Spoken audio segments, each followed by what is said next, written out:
This is a Developmental Disability Western Australia presentation exploring what are complex communication needs.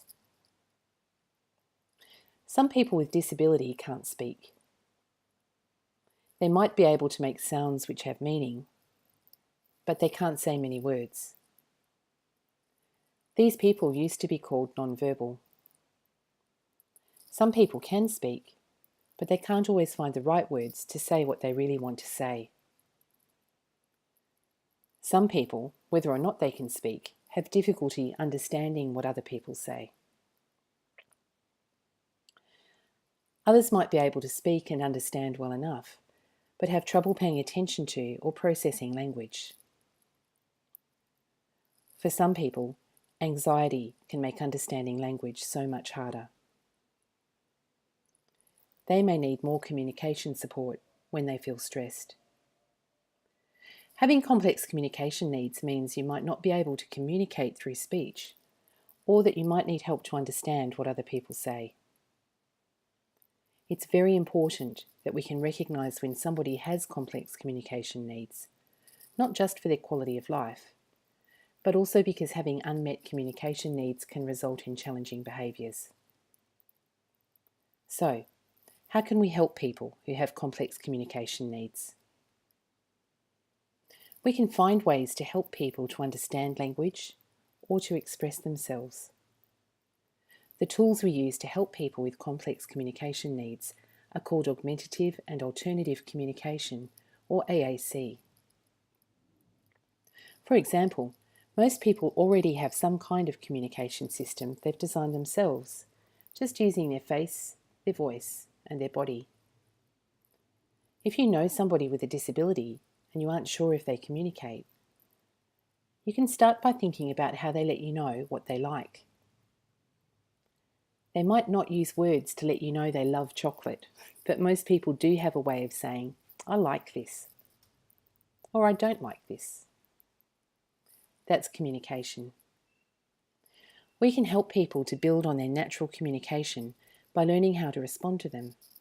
I think Dan here has something to say. We can also learn to use sign language. Other ways we can support people to communicate include pod communication books. We can use apps on iPads. We can use communication devices which have a touch screen and the computer says the word the person touches. We can also use switches to activate communication devices if the person can't touch the screen themselves. We can use eye gaze devices where the computer says the word the person looks at. There are also systems available for people with vision impairment. Even people who can't look or touch can use communication systems if their supporters are given training in how to be effective communication partners. If this sounds exciting to you, well, we think it is too. A lot has changed for people with complex communication needs, and we know a lot more now about how to help them. Are you wondering if the person you know could be supported to use AAC? The answer is yes. Nobody is too disabled to get support to understand what others say or to communicate using language. Let's talk about some myths about people who have complex communication needs.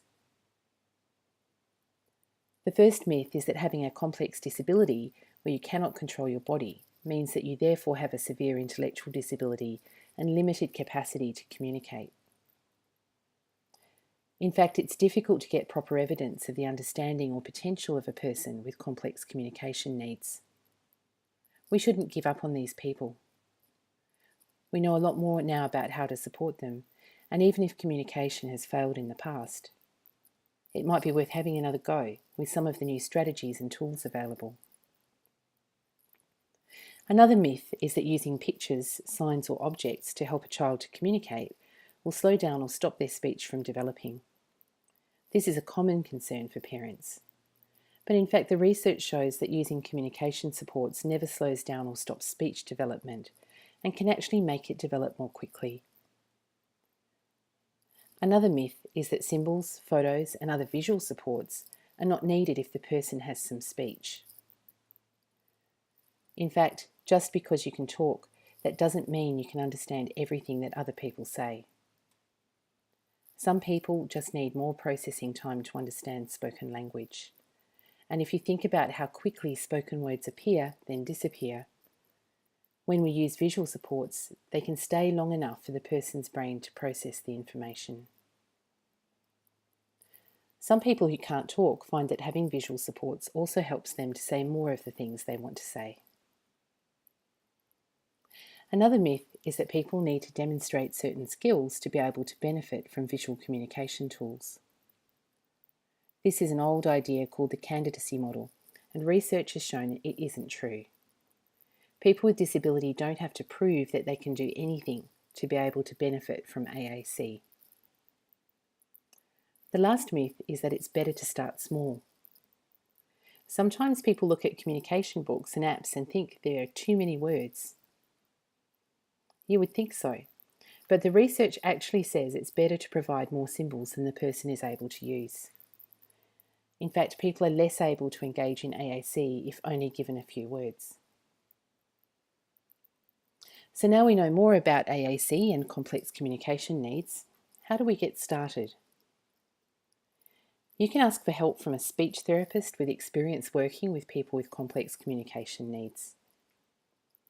You could also contact Debunking, an inclusive Australian national group interested in enhancing the participation of all people with complex communication needs. You can tell your NDIS planner about your communication goals. This presentation was produced by Developmental Disability WA, narrated by Jackie Mills. We'd like to thank Merger of Minds Perth and models Eli Dickinson, Paul J, Eamon Guilfoyle, George Lilly and Daniel Nunn.